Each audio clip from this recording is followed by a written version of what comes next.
নমস্কাৰ আপোনালোক সকলোকে পুনৰবাৰ আপোন চৰ্চৰ অন্য এটা ভিডিঅ'লৈ স্বাগতম জনাইছো।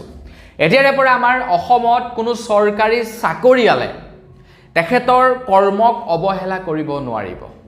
তেখেতৰ কাম কৰি দিয়াৰ বাবদ এতিয়াৰে পৰা 1 টকাৰো ঘুষ ল'ব নোৱাৰিব।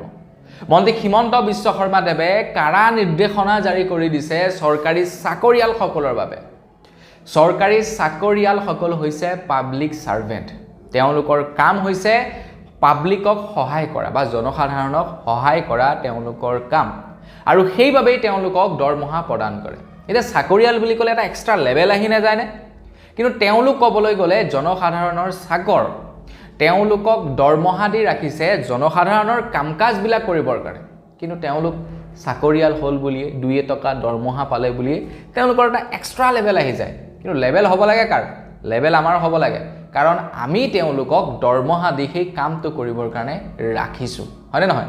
লেভেলটো হ'ব লাগে আমাৰ, কিন্তু লেভেল হয় কাৰ? চৰকাৰী চাকৰিয়ালসকল। তেওঁলোক পাব্লিক সাৰ্ভেন্ট নহয় জানো? আমি যে কিবা এটা বস্তু কিনিলোঁ, আমি যে টেক্স পৰিশোধ কৰিলোঁ, আমি যে GST পৰিশোধ কৰিলোঁ, তো সেই পইচাটোৰ পৰা যি নেকি টেক্স পায় চৰকাৰে, সেই টেক্সৰ টকাৰে সেই মানুহখিনিক দৰমহা দিয়ে চৰকাৰে, আৰু চৰকাৰে তেওঁলোকক ৰাখিছে পাব্লিকৰ কাম কৰিবৰ কাৰণে। এতিয়া পাব্লিক সাৰ্ভেন্টসকলে আকৌ কি কৰে, মানে ভাড়াতীয়াই কি কৰিছে, ভাড়াতীয়া নহয় মানে ঘৰৰ কাম কৰা মানুহজনে আকৌ কাম কৰিবৰ কাৰণে মালিকৰ পৰা কি কৰিছে, আপোনাৰ এক্সট্ৰাকৈ পইচা লৈছে বা মালিকৰ ওপৰত লেভেল দেখাইছে। সেইটোৱে জানো হোৱা নাই এতিয়া? আৰু যি কি নহওক, মেইন কথাটোৰ ফালে আগবাঢ়োঁ। এতিয়া আমাৰ অসমৰ কোনো পাব্লিক সাৰ্ভেন্টে আপোনাৰ ওপৰত লেভেল দেখাব নোৱাৰিব।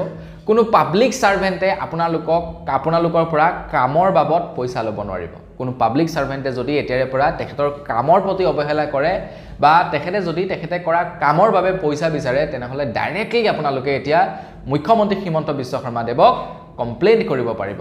আৰু মন্ত্ৰী হিমন্ত বিশ্ব শৰ্মা দেৱে কৈছে যে ডাইৰেক্টলি তেখেতলোকৰ এগেইনষ্টত মানে একশ্যন লোৱা হ'ব। এতিয়া আপোনালোকে কেনেকৈ কমপ্লেইন কৰিব সেই সম্পৰ্কে আজি এই ভিডিঅ'টো জনাম। ভিডিঅ'টো বিৰাটেই প্ৰয়োজনীয়। চৰকাৰী চাকৰিয়ালসকলে যদি চাই আছে, আপুনি যদি এজন চৰকাৰী চাকৰিয়াল, আপোনালোকক ৰিকুৱেষ্ট কৰিম, সেই চৰকাৰী চাকৰিবিলাকৰ ইমান মানে এটা লেভেল হ'ব নালাগে ন।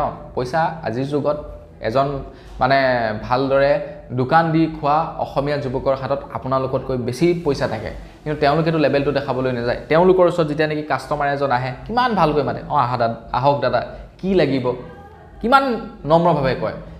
তো গতিকে পইচাৰ লেভেলটো দেখাব নালাগে, ঠিক আছে? তো অসম চৰকাৰে এতিয়া আপোনালোক সকলোৰে কাৰণে জাৰি কৰি দিলে এতিয়া নতুনকৈ এটা নিয়ম। মুঠতে কিবা যদি আপোনালোকে খেলি মেলি কৰে বা চৰকাৰী চাকৰিয়ালসকলে যদি খেলি মেলি কৰে, তেখেতলোকৰ এগেইনষ্টত এতিয়াৰে পৰা অসমৰ জনসাধাৰণে ডাইৰেক্টলি কমপ্লেইন দিব পাৰিব। কেনেকৈ কমপ্লেইন দিব সেই সম্পৰ্কে জনাম। ভিডিঅ'টো প্ৰথমৰ পৰা শেষলৈকে চাই থাকিব। মই শ্ৰীপাঞ্জু গগৈ, আপোনালোকে চাই আছে আপোন চৰ্চ। আহক আৰম্ভ কৰোঁ আজিৰ ভিডিঅ'। যোৱাকালি প্ৰায় 4,000তকৈও অধিক লোকে চাকৰি লাভ কৰে। যোৱাকালি 4,000তকৈও অধিক লোকক নিযুক্তি পত্ৰ প্ৰদান কৰে অসমৰ মুখ্যমন্ত্ৰী ডক্টৰ হিমন্ত বিশ্ব শৰ্মা দেৱে চতুৰ্থ বৰ্গত। মন্ত্ৰী হিমন্ত বিশ্ব শৰ্মা দেৱে যি 4,000 লোকে চাকৰি পাইছে, তেওঁলোকক কৈছে যে আপোনালোকে 1 টকাও নিদিয়াকৈ চাকৰি পাইছে। কাকো 1 টকা দিয়াৰ প্ৰয়োজন হোৱা নাই। আপোনালোকে চাকৰিটো পাবৰ কাৰণে লাগি থাকিব লগা হোৱা নাই। যাৰ যোগ্যতা আছে সিয়ে সেই চাকৰিটো লাভ কৰিছে। আপোনালোকে আপোনালোকৰ যোগ্যতাৰ ভিত্তিত বা 1 টকাও ঘুষ নিদিয়াকৈ আপোনালোকে চাকৰি পাইছে। গতিকে আপোনালোকে মনত ৰাখিব, ইন ফিউচাৰ যেতিয়া আপোনাৰ ওচৰত কোনোবা এজন দুখীয়া মানুহে কাম কৰিবলৈ আহিব, তেখেতক প্ৰয়োজনীয় কামটো আপুনি সোনকালে কৰি দিব। তেখেতক সেই কামটো কৰি দিয়াৰ বাবদ কেতিয়াও আপুনি 1 টকাৰো ঘুষ নল'ব। মন্ত্ৰী হিমন্ত বিশ্ব শৰ্মা দেৱে এইটো এটা বিৰাটেই ভাল কথা কৈছে। এতিয়া যিবিলাকে চাকৰি পাইছে ন, মেক্সিমাম দুখীয়া শ্ৰেণীৰ মানুহ, মেক্সিমামেই দুখীয়া শ্ৰেণীৰ মানুহ। প্ৰায় সংখ্যক পুলিচত চাকৰি পাইছে, প্ৰায় সংখ্যকে মাষ্টৰৰ চাকৰি 3য় বৰ্গৰ 4ৰ্থ বৰ্গৰ চাকৰি পাইছে।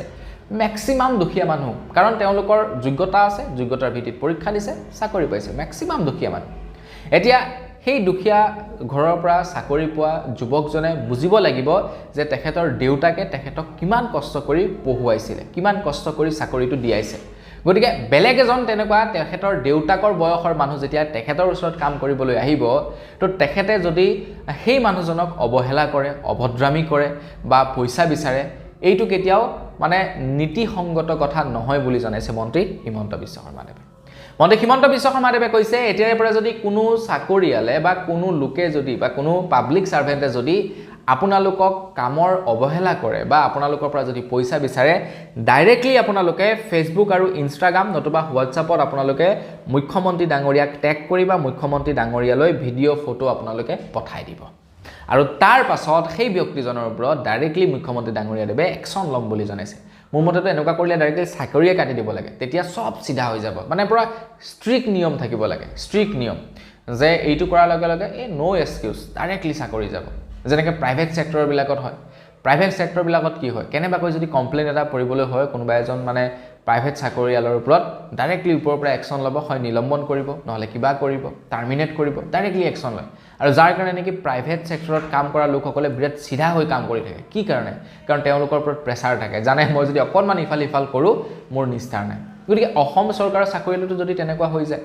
যদি কেনেবাকৈ কাৰোবাৰ ওপৰত কমপ্লেইন এটা পৰি যায় তেখেতক যদি ডাইৰেক্টলি নিলম্বন কৰি দিয়া হয় বাকীবিলাকে ভয় কৰিব যে মই যদি খেলিমেলি কৰোঁ মোৰ কিন্তু নিস্তাৰ নাই হয় নে নহয় আপোনালোকে কমেণ্ট ছেকশ্যনত জনাব তো বন্ধু বান্ধৱীসকল এতিয়াৰে পৰা আপোনালোকে কোনো পাব্লিক ছাৰ্ভেণ্টক যদি তেখেতৰ কামৰ বাবে পইচা বিচৰা দেখে বা তেখেতৰ কামটো যদি তেখেতে ভালদৰে নকৰে ডাইৰেক্টলি ফটো বা ভিডিঅ' বনাই ইনষ্টাগ্ৰাম বা ফেচবুকত ডাইৰেক্টলি মুখ্যমন্ত্ৰী ডাঙৰীয়ালৈ পঠাই দিব আৰু তাৰ পাছত দেখিব আপোনালোকে সেই ব্যক্তিজনৰ ওপৰত একশ্যন লোৱাৰ একদম ভাল এটা মানে ব্যৱস্থা আহি গৈছে আমাৰ হাতত এতিয়া ফেচবুক আৰু ইনষ্টাগ্ৰাম ডাইৰেক্ট ভিডিঅ' বনাওক লাইভ দি দিয়ক বনাই দিয়ক কোনোবাই পইচা বিচাৰিছে অভদ্ৰামি কৰিছে ভিডিঅ' বনাই লাইভ এৰি দিয়ক পাছৰ কথা কি হয় গম পাই যাব তেখেতে কিমান পাৱাৰ আছে ছ'চিয়েল মিডিয়াৰ তো বন্ধু বান্ধৱীসকল বছ আজিৰ ভিডিঅ' জনাবলৈ খবৰ ইমানটোৱে আছিলে খবৰটো জানি কেনে পালে কমেণ্ট ছেকশ্যনত জনাব যদি ভাল লাগিলে লাইক এটা কৰি দিব চেনেলটো ছাবস্ক্ৰাইব কৰা নাই ছাবস্ক্ৰাইবটো কৰি ল'ব পুনৰ লগ পোৱাৰ আশা বিদায় মাগিছোঁ ধন্যবাদ জয় অসম